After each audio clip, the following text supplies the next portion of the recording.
Network के दर्शकों का स्वागत है, देशवासियों का स्वागत है, भारतवासियों का स्वागत है। दर्शकों, बवाना इंडस्ट्रियल एरिया बहुत सारे व्यापारियों का एक बिजनेस प्लेस है, जहां पे विभिन्न प्रकार के उद्यमी मैन्युफैक्चरर काम करने के लिए आते हैं। अब चूंकि व्यापार है, कर्मचारी हैं, इमारतें हैं, तो जाहिर सी बात है कुछ ना कुछ सुरक्षा संबंधित समस्याएं भी रहती हैं इस सिलसिले में। तो आज बवाना इंडस्ट्रियल एरिया के अंदर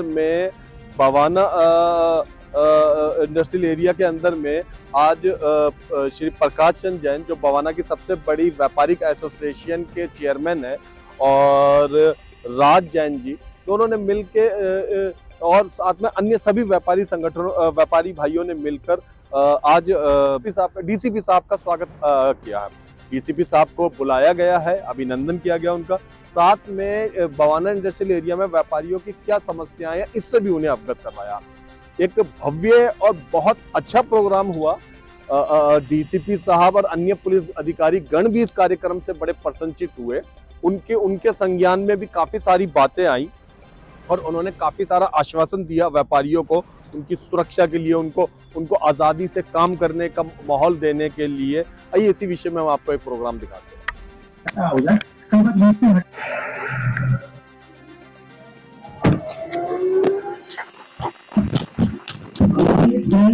मैं एक बार फिर कहूँगा, एक बहुत जोरदार तालियों के साथ पूरे पुलिस डिपार्टमेंट का, थाना अधिकारियों का स्वागत करूँ। उस तरफ चलेगा, प्रभु को लेके ही जा रहे हैं। आपको हमेशा ही रहेगी, पूरा पुलिस डिपार्टमेंट आभारी होगा, हमेशा मुझे आप लोगों की याद। बवाना का सेवक हूँ, मेरा जन्म मुझे ऐसा लगता है कि बवाना के लिए हुआ है, और बवाना मेरी मातृभूमि है, और अगर इस बवाना के लिए कुछ नहीं कर पाया तो ये मेरे जीवन के लिए बड़ा सौभाग्यशाली रहेगा। सर, हमारा इंडस्ट्री एरिया पूरी इंडिया का सबसे बड़ा इंडस्ट्री है। माइक्रो और स्मॉल इंडस्ट्री है, करीबन 15,500 यूनिट रन करते हैं। दो हमारे थाने एक से 4 तक का बवाना और 5 का MI Marina industry area, sir दोनों की जुडिक्शन की है। हमारे यहाँ राकेश यादव साहब दूसरे में काफी सुधार हुआ है, फिर भी समस्याएं में कहकर ये सुझाव है जिनको आप ध्यान करेंगे। शराबबंदी की, मतलब शराब की यहाँ समस्या है जो थोड़ा सा उसमें रुकावट हो जाए तो लेबर क्लास का उत्पाद कम हो जाएगा। सर, एक फोन स्नैचिंग, काफी स्नैचिंग है, स्नैचर अभी भी रुक नहीं रहे, कुछ ना कुछ चालू है। सर, एक समस्या जो पिछले 20 साल से, जब से बवाना बना है तब से हम लोग निरंतर उसका सामना करना पड़ रहा दुखदाई है। सर, प्रधान जी के नाम से कुछ लोग आते हैं, वो सर पहलवान टाइप होते हैं। 8-10 लोग पहलवान आते हैं 2-3 गाड़ियों के अंदर, स्कॉर्पियो के अंदर, और वो किसी भी फैक्ट्री में घुस जाते हैं। प्रधान जी के नाम से चंदा मांगते हैं 1100, 2100, 11,000, 21,000, 51,000, 1,00,000, 5,00,000, जो इनका मौका लग जाता है, और बंदूक की नोक पे भी लेके जाते हैं, पिछले 20 साल से सर ये गिरोह पूरा एक्टिव है। कम और ज्यादा हो जाता है सर, जैसे सर्दी है, अभी ज्यादा है, हो सकता है 10 दिन बाद थोड़ी कम हो जाए, लेकिन निरंतर कोई समय ऐसा नहीं जाता सर, कोई महीना ऐसा नहीं जाता कि ये ना हो। हमारी इसमें कमजोरी क्या रहती है सर, फैक्ट्री वाला डरता है, घबराता है। हम लोग आपके पास आते हैं तो स्वाभाविक है, जब तक हम कंप्लेन नहीं लिखवाएंगे कोई एक्शन पुलिस कैसे विशेष तरीके से लेगी, लेकिन सर फैक्ट्री वाला घबराता है, कल को मेरे साथ कोई हादसा ना हो जाए। 8-10 लोग तो पहले आते हैं, पहलवान टाइप आते हैं, वेपन उनके पास होता है, तो सर हम लोग कंप्लेन लिखवाने से थोड़ा डरते हैं, घबराते हैं, अपनी जान की सुरक्षा को लेके। फैक्ट्री में हादसा हो जाए, कोई भी फैक्ट्री मालिक नहीं चाहता कि उसके लेबर को इंजरी हो, लेकिन समय बलवान है तो इंजरी हो जाती है। तो उस समय मेरी ये गुजारिश है कि आप इसकी इंस्ट्रक्शन दें कि उस समय फैक्ट्री मालिक को इस तरह ना ट्रीट किया जाए कि वो अपराधी है। तो मेरी रिक्वेस्ट ये है कि सर जो ब्लॉकेज हमने हर रोड, मेन रोड है सर, कोई 80 फुटा रोड है, कोई 7 फुटा रोड है, सारे मेन रोड है, तो सर वो ब्लॉकेज कुछ रोडों पे है, अगर उसको हटा दें तो ट्रांसपोर्टेशन और ट्रैफिक जाम, इन जैसी परेशानियों से हम लोग बच पाएंगे। सर, एक विषय है लेबर आइडेंटिफिकेशन का। जब लेबर आइडेंटिफाई करने में हम लोगों को लाभ है निश्चित तौर पे, अभी कोई भी असामाजिक तत्व, कोई भी गलत इंटेंशन का आदमी, बैड इंटेंशन का आदमी हमारी फैक्ट्री में नुकसान ना पहुंचा पाए, हर्ट ना करे, दिक्कत ना दे, डर है। क्योंकि ऐसे भी बहुत लोग हैं जो 10-10 साल से काम कर रहे हैं, लेकिन जैसी पुलिस वेरिफिकेशन की बात आती है सर, वो लोग उस बात से थोड़ा भागते हैं। और सर अब अगर हम लेबर वेरिफिकेशन नहीं कराते तो सर हमारे पे 188 का पर्चा दर्ज होता है सर। अगर हम वेरिफिकेशन कराते हैं तो लेबर उसके अंदर हमें कॉपरेट नहीं कर रही है, या सामंजस्य नहीं बैठ पा रहा है, या वो उसका महत्व या उसका विषय नहीं समझ पा रही है सर। नहीं कराते हैं तो फैक्ट्री वाले के ऊपर 188 का मुकदमा दर्ज होता है, जो एक अलग समस्या है। तो सर मैं अगर इसको भी आप संज्ञान में ले कि कोई ऐसा साझा हम कोई ऑपरेशन हो जाए भाई जिसके अंदर जो बेसिक है उसको हम तैयार है, लेकिन ना तो हमें परेशानी हो ना आपकी डिपार्टमेंटल काम के ऊपर कोई परेशानी हो सकती। सर शाम को दोपहर में यहाँ पर सर रेडियो बिल्कुल लगने लगी है, इतनी कटरियां लगने लग गई हैं यहाँ पर, मतलब नक्शे से करो अपने आप में। अगर उससे कुछ लाभ है, ऐसा नहीं कि नुकसान ही है, लेबर को खाना पीना भी मिलता है, बहुत चीजें, लेकिन सर उसके दुष्परिणाम ज्यादा है, उससे समस्याएं और उससे उत्पन्न होने वाली जो संकट है वो ज्यादा है। सर वो एनक्रोचमेंट अलग साहब मैं मानता हूँ कि बहुत बढ़ती जा रही है निरंतर दिन प्रतिदिन सर, वो एनक्रोचमेंट जो इस प्रकार की है। तो मेरी रिक्वेस्ट हम सभी की एक बार उस पर भी पुलिस डिपार्टमेंट संज्ञान ले, क्योंकि हो क्या रहा है कि अब उनके पैर ऐसे बढ़ते जा रहे, किसी भी फैक्ट्री के बाहर लगा ली, कभी भी लगा ली, और उनसे फैक्ट्री वाले कुछ कहने जाता है, वो ऐसे खाने को जोड़ते हैं कि डरने को भागते हैं, उससे फैक्ट्री वाला बैक आ जाता है कि यार ये होगा तो होगा कैसे। कुछ शेल्टर बनाए कबाड़ियों में परमानेंट सरकारी पार्कों में, रोड पर, और जो अभी DSIDC की कमर्शियल लैंड पर है, वो सारी उन्होंने गतिविधि नोट करते हैं। शाम को वहाँ असामाजिक तत्व बैठ के ड्रिल करते हैं, और वो एक सर का दर्द है सर। माननीय DCP महोदय और इनका पूरा हमला यहाँ पर बढ़ा रहा है, तो हमारे मन में भी एक सुरक्षा की भावना स्वयं पैदा हो गई है कि हाँ, जब इतने बड़े अफसरान हमारे साथ हैं तो फिर कोई हमारा क्या बिगाड़ लेगा। देश को चलाने वाला यही उद्यमी है जो मिट्टी को सोने में तब्दील करता है। बाकी तो दुनिया एंजॉय करती है। दिल्ली के 60,000 करोड़ के बजट में 45,000 करोड़ रुपए का कंट्रीब्यूशन हम और आप व्यापारी लोग करते हैं। साहिबान की तनख्वाह भी हमारे दिए हुए GST और इनकम टैक्स में लगती है। कुछ कुछ चीजों में सुधार होता है, उसके लिए हम तहे दिल से शुक्रगुजार भी है। और हम ये मानते हैं पुलिस हमारी सरपरस्त है, कोई भी हमारे लिए हथियार नहीं उठाएगा, लेकिन इनको फोन करेंगे तो ये तन मन धन से हमारी सुरक्षा के लिए अपनी जान जोखिम में डाल करके आगे बढ़ते हैं। हमें और क्या चाहिए? इससे ज्यादा अनुग्रह की बात और क्या हो सकती है? हम तहे दिल से आपकी इज्जत करते हैं, शुक्रिया करते हैं, धन्यवाद करते हैं। बवाना के थाने में स्टाफ कम है, इस बवाना के एरिया में अपराधी ज्यादा है, पॉपुलेशन ज्यादा है, इकोनॉमिक एक्टिविटी बढ़ रही है, रिस्क बढ़ रहा है। तो हम यहाँ पे इंपोर्ट वगैरह काफी करते हैं, तो हमारी यहाँ पे काफी डुप्लीकेसी हो रही है। उसके लिए मैं यहाँ DIU ऑफिस में भी गया था, उन्होंने आपके लिए बोला था कि आप इसको ऑथराइज करें। एक आध घटनाएं होती रहती है, उसमें भी हम सहयोग होगा, आप ही लोगों का होगा कि अपने आसपास CCTV फुटेज की कवरेज बढ़ाएं। आप लोग जो मेन रोड है, मेन चौराहे जो कॉमन प्लेस है, आपकी मेरा भी मानना है कॉमन प्लेस है, तो आप लोग सोचेंगे कि वहाँ पे हम क्यों करें। बड़ी रोडें, बड़े इंटरसेक्शन है, वहाँ पे ये समस्या है। इसके बाद आप लोगों ने बताया बवाना ये जो चंदा मांगने वाली है, मेरे को 8 महीने हो गए, किसी भी भाई ने आके कोई शिकायत नहीं की इस तरीके की। कुछ जाके दिखाएंगे इस तरीके का आदमी इस जगह आया, तो हम फॉलो कर लेंगे फुटेज की कवरेज से, तो कौन आया, किधर गया, कहाँ से गया, क्या था, क्या गाड़ी थी, कुछ तो उसमें करेंगे। और रही बात इंजरी है, केस लॉ है तो केस दर्ज होंगे, इन्वेस्टिगेट होंगे, उसमें जो हमें आपसे सहयोग चाहिए होता है हम रिटर्न नोटिस देते हैं कि हमें ये चीजें बताइए, आप क्या था कि नहीं था, आपने किया था कि नहीं किया था, और ये घटना क्यों घटी, किन सर्कमस्टांसेस में घटी, इन्वेस्टिगेशन का विषय है, इसमें आपको सहयोग करना ही पड़ेगा।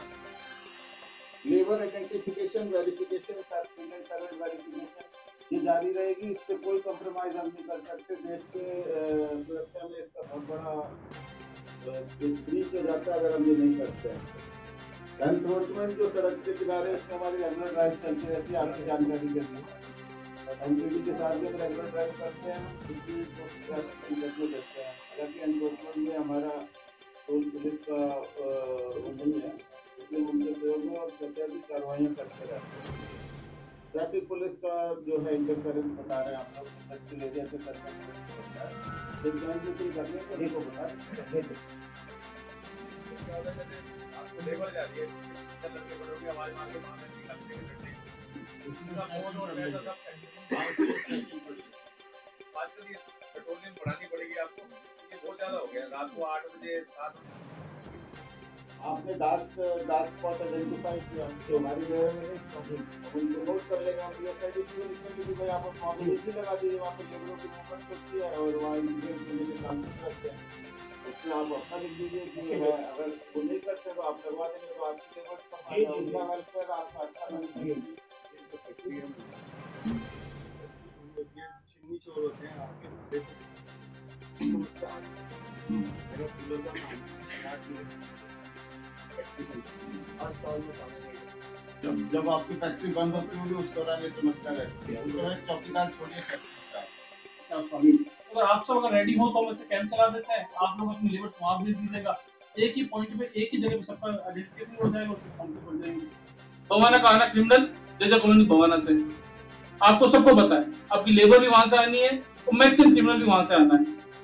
आदमी आइडेंटिफाई हो जाते हैं, सब कुछ काम हो जाता है, बस कैमरे की कमी है। आप लोग अपनी फैक्ट्रीज में कैमरे लगा रहे हैं, सबकी फैक्ट्रीज में कैमरे लगे हुए, लेकिन उनका डायरेक्शन कहाँ है? आपके फैक्ट्री की मेन गेट के ऊपर है। कौन लेबर एंट्री हो रही है, कौन लेबर एग्जिट हो रहा है, माल अंदर आ रहा है, माल बाहर जा रहा है, यही चेक करते होंगे आप सारे अपने फैक्ट्रीज के कैमरे से।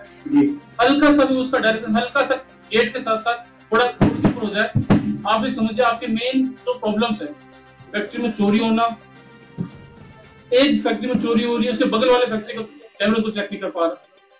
हल्का सा अगर रोड के ऊपर होगा तो फोटोज आती है, आज नहीं कहीं आदमी पकड़ा जाएगा, कमी होगी इसके अंदर।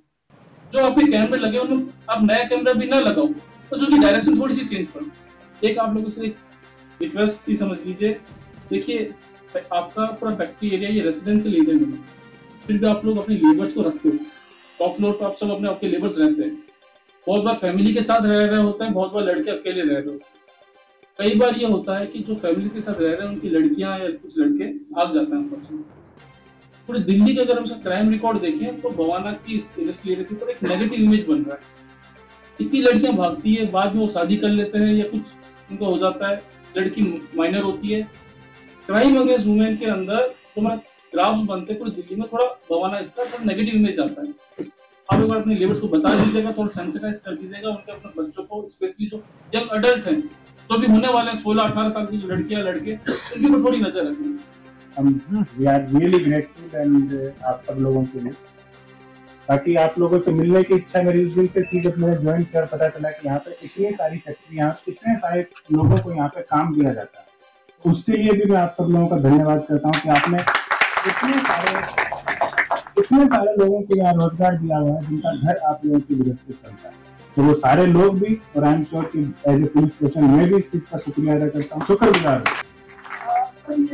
मेरी कंपनी है, तो इसमें हम बहुत तरह के पाइपलाइंस और होजेस, मुझे हमारी जो वेंस हैं, गाड़ियों की वेंस हम बना के उनको सप्लाई करते हैं। नहीं आप बता दीजिए, समझता हूँ तो क्या सामान है वो? टैंक के अंदर हमने सभी तरह के fuel lines, air lines, power steering जो जितने भी है हमने फिर 300-350 तरह के design development, routing, fitting, detail tank में फिट किया। रबर होज भी है उसमें, मेटालिक भी है, मिक्स भी है उसमें। और मिनिस्ट्री ऑफ डिफेंस में मैं डायरेक्ट सप्लाई कर रहा हूँ, T90 और T72 टैंक्स में सप्लाई कर रहा हूँ। उसका क्या है, जो बैड एलिमेंट अगर उसको मिसयूज करना चाहे, मैं अपनी बात पूरी करने की कोशिश करूँ, उसने कोई भी ऐसी एक्टिविटी करी जो एंटी एक्टिविटी थी और वो आई कार्ड भी उससे मिल गया, तो कहीं ना कहीं हम भी उस प्रोसीडिंग के अंदर इन्वॉल्वमेंट एक सर मैं ये एक्चुअल है एक्चुअलिटी के अंदर कोई गाँव से बात करें तो कहीं ना कहीं हम भी उसके अंदर चाहते और ना चाहते, डिपार्टमेंट तो कोई डाउट करेगा, उसकी उधर देखेगा भी किस कंपनी का कारीगर है, तो कहीं ना कहीं हम भी सर ना चाहते में इन्वॉल्व रहते हैं। तो सर जो मिसयूज करता है उसकी वजह से बड़ा दिक्कत है, ये जो आपकी बात है वाजिब है, लेकिन ये जो सर दूसरा पहलू है सिक्के का वो थोड़ा करीब में रहता है। देखो क्राइम जो करेगा वो भुगतेगा, वो वैसा नहीं है कि इन्होंने अपने यहाँ एक बंदा रखा हुआ है वो जाके वहां पे मारपीट करके मर्डर करके, इनका क्या दोष है भाई? वो तो जो करेगा वो भुगतेगा ना। आई कार्ड जो मैं बता रहा हूँ उसके अंदर तो भाई वो बंदा मिस यूज करेगा, वो लेके चला जाएगा, तो वो कोई फ्री बीटीसी का पास तो है नहीं कि वो कहाँ पे ले जाएगा। लेकिन मान लो उसने मर्डर भी कर दिया, उसके पास आई कार्ड मिल गया, तो उसमें आप लोगों का कोई दोष थोड़ी। इंक्वायरी तो नहीं हो इंक्वायरी तो नहीं हो जाएगी ना, प्रोसेस तो पूरा करना पड़ेगा कि भाई अगर आदमी काम कर रहा है आपके यहाँ पे तो वेरीफाई तो उसको करवाना पड़ेगा। अब जो बच्चे की उम्र कम है उसको आपने लगा रखा, उसने आधार कार्ड बना लिया 20 साल का, आधार कार्ड लीगल डॉक्यूमेंट है नहीं, आधार कार्ड में उसको 20 साल उम्र लिखी है, लेकिन हमारे हिसाब से मतलब उसने स्कूल अटेंड किया, उसमें उसकी 14 साल उम्र है, तो माइनर हो गया ना, आधार कार्ड कोर्ट में मान्य नहीं है। इसीलिए आप वेरीफाई कराइए, हम वेरिफिकेशन के कैंप लगाएंगे, साथ में फॉर्म रख देंगे यहाँ पे। नहीं, आधार कार्ड एज प्रूफ के लिए वैलिड डॉक्यूमेंट नहीं है, एज के लिए वैलिड डॉक्यूमेंट नहीं आधार कार्ड। खुद के बंदे साथ में आ जाए, डॉक्यूमेंट हम बता देंगे क्या क्या लगाना है, आप वो लगा दीजिए। एक आदमी आपके पास आता है, बोलता है कि जी मैं आसाम के तिनसुकिया का रहने वाला हूँ, इस गांव का रहने वाला हूँ, मैं यहाँ पे नौकरी के लिए आया। आपके पास तो तरीका नहीं है उसको वेरीफाई करने का, लेकिन हमारे पास तो है ना, पता करके आया था, यहाँ पे भी कर गया साफ मामला, तो क्या करोगे आप? इसलिए वेरिफिकेशन सिर्फ पुलिस पर्सपेक्टिव से नहीं, वेरिफिकेशन हर तरीके से इम्पोर्टेंट है। आपके ऊपर भी कोई समस्या ना आए, हालांकि 188 का केस होता है, अवेलेबल है, कोर्ट नॉर्मली जुर्माना करके छोड़ देती है, बहुत इंसिडेंट होता है। एक आदमी जो अपना हाथ खो देता है या अपना पैर खो देता है या अपना जीवन खो देता है, आप ये देखिए कि उसकी फैमिली के ऊपर बहुत बड़ा ट्रॉमा है। उस आदमी पे भी अगर वो जिंदा होता है, तो हम अपने आप को खड़ा करके देखें, मैं अगर हूं और मेरा मान लो किसी इंसिडेंट में हाथ चला जाता है, तो ये मेरे जीवन के लिए मेरा नुकसान है, वो कोई पैसा नहीं भर सकता उसको। अगर जीवन चला जाता है, बच्चे, बीवी, माँ बाप सब लोगों के लिए कोई भी पैसा उसकी पूर्ति नहीं कर सकता। इसलिए सबसे पहले तो हमें सेफ्टी अपनी देखनी पड़ेगी। आप कोर्ट केस को, पुलिस केस को मत देखिए, आप उस आदमी की सेफ्टी को देखिए। कोर्ट केस अवेलेबल है, हम मैक्सिमम आज तक जितने किए हैं, शायद किसी ने अरेस्ट नहीं किया होगा, तो राकेश नहीं किया किसी के अंदर, बंदे को बेल लेके छोड़ दिया। अगर वास्तव में मैं मानूं, अपनी मन की बात मानूं, तो मैं ये केस अवेलेबल नहीं चाहता, क्योंकि किसी आदमी की जान चली गई, तो आदमी मर गया, और जिस आदमी की गलती है वो तो आदमी बेल लेके घूम रहा है, एक्सीडेंट हो गया। अब एक्सीडेंट का तो मतलब मेरा पर्सनल अनुमान लगा, बट ये केस अवेलेबल होते हैं, अरेस्ट नहीं होता है आदमी, और कोर्ट में जाके आप दोनों समझौता करके केस खत्म भी कर सकते। लेकिन इन सब चीजों को, लीगल पॉइंट को ना देखते हुए आप इसमें इंसानियत को जरूर देखिएगा कि जिस आदमी का हाथ जाता है या जिस आदमी का जीवन जाता है, आंख चली जाती है, उस आदमी का हम कैसे बेस्ट कर सकते हैं। ये हमें एज ए फैक्ट्री ओनर एक ओनरशिप लेके इस चीज में आगे बढ़ना है। पुलिस में कोई दिक्कत आएगी, मैं आपको दूंगा इशू, आप बताइएगा, हम कोशिश करने की कोशिश करेंगे, हम सारे साथ मिलकर ही आगे बढ़ेंगे। उसमें कभी कोई दो राय या समस्या नहीं आएगी। अगर आपको कभी लगता है कि आपके साथ किसी भी मामले में नाइंसाफी, नाजायज तरीका कुछ हुआ है, तो आप बताइए, मुझे बताइए, हम बताएंगे आपको, उसका इलाज कराएंगे, हम बताएंगे आपको कि भाई ये चीज क्यों हुई है, कैसे हुई है, क्या हम इसमें बेस्ट कर सकते हैं। तो एग्जिट पॉइंट अच्छा ठीक है, वो आप कर लीजिएगा साथ में। देखिए, आप जो चाहते हैं आप बताइए, हम कोऑपरेशन से उसमें आगे बढ़ेंगे। कोई दिक्कत, आपको 2 एग्जिट पॉइंट चाहिए, आप 2 एग्जिट पॉइंट बना लेते हैं। आपके पास सिक्योरिटी गार्ड है ना, सफिशिएंट मैन पावर है आपके पास में, तो आप बताइए, उसके साथ में आप बैरिकेड लगा लीजिए। भाई खोलना है खोल देंगे, बंद कर देंगे, बैरिकेड लगा देंगे। बैरिकेड 7-7 8 टूटे उनके बना देंगे, ज्यादा है तो बैरिकेड में अपन कुछ कटीले तारे लगा देंगे। यही चीज उसमें निकल के आती है। आप देख लीजिएगा, जैसा आपको सुटेबल लगता है हम कर देंगे। और बाकी तब तक जो ये, अगर आप उसके नहीं है फेवर में, अपनी, मैं तो हूँ फेवर में, आई कार्ड के फेवर में, वो एक प्रोफेशनल फील देता है, वो अच्छा रहता है। लेकिन अगर आप लोग नहीं है, तो भी मैं आपसे कहूंगा कि जो अनआइडेंटिफाइड लोग हैं या जो रेडी पट्टी लगाते हैं, उनकी लाइन लगा दो, व्हाइट लाइन लगा दो, हमारे साथ मिलकर एसोसिएशन कोऑपरेशन में व्हाइट लाइन लगा दो, इससे आगे कोई नहीं आएगा। उससे आगे कोई आएगा, हम करता है दर्ज कर लेंगे, आगे लोग कर लेंगे, इम्पोर्ट करेंगे, आप किसी सिक्योरिटी गार्ड कर लेंगे, हम भी इम्पोर्ट करेंगे। कोई रैंडमली लगा हुआ है, ऐसे कोई लगा हुआ है, या उनको हटाना तो आप लगा दो कि एक जोन बना दो। हमारे अंदर हिम्मत ऊर्जा चाहिए दिल्ली के जनकपुरी डिस्ट्रिक्ट सेंटर में मौजूद अराडो के शोरूम में मेंस वेयर की top class variety shirt, pant, party wear, inner wear, coat, waistcoat available है। जॉकी की इनर वेयर पर यहाँ 15% डिस्काउंट है। अराडो के जनक प्लेस में इस शोरूम में ऐसे खूबसूरत मेन कलेक्शन है कि आपका मन हर आइटम से इम्प्रेस होगा। Latest fashion, high quality fabric, multi colour choice, trendy style और वैल्यू फॉर मनी की खूबियों से भरपूर अराडो के शोरूम के जलवे ही निराले हैं। दिल्ली के जेंटलमैन की पहली पसंद बन गया है अराडो। इस फोन नंबर पर आप में से कोई भी लोकेशन पूछने के लिए कॉल कर सकते हैं 01140535806। पार्टी, शादी और पिकनिक में अगर आप सबको अपने दिलकश हैंडसम पर्सनैलिटी का दीवाना बनाना चाहते हैं तो बैठे क्यों हैं? जाइए और देख कर आइए अराडो के शोरूम में आपके लिए कौन सी कैजुअल और फॉर्मल ड्रेस रखी हुई है। दिल्ली के जनकपुरी डिस्ट्रिक्ट सेंटर में मौजूद अराडो के शोरूम में मेंस वेयर की top class variety shirt, pant, party wear, inner wear, coat, waistcoat available है। अराडो के जनक प्लेस में इस शोरूम में ऐसे खूबसूरत मेन कलेक्शन है कि आपका मन हर आइटम से इम्प्रेस होगा। आप देख रहे हैं अनमोल ताज़ा खबर। अनमोल ताज़ा खबर की ओर से आप सबको सत श्री अकाल, सलाम, नमस्ते, जय हिंद, जय भारत। इंसाफ की निडर आवाज, अनमोल ताज़ा खबर। देश दुनिया की ताज़ा तरीन और बेहतरीन खबरें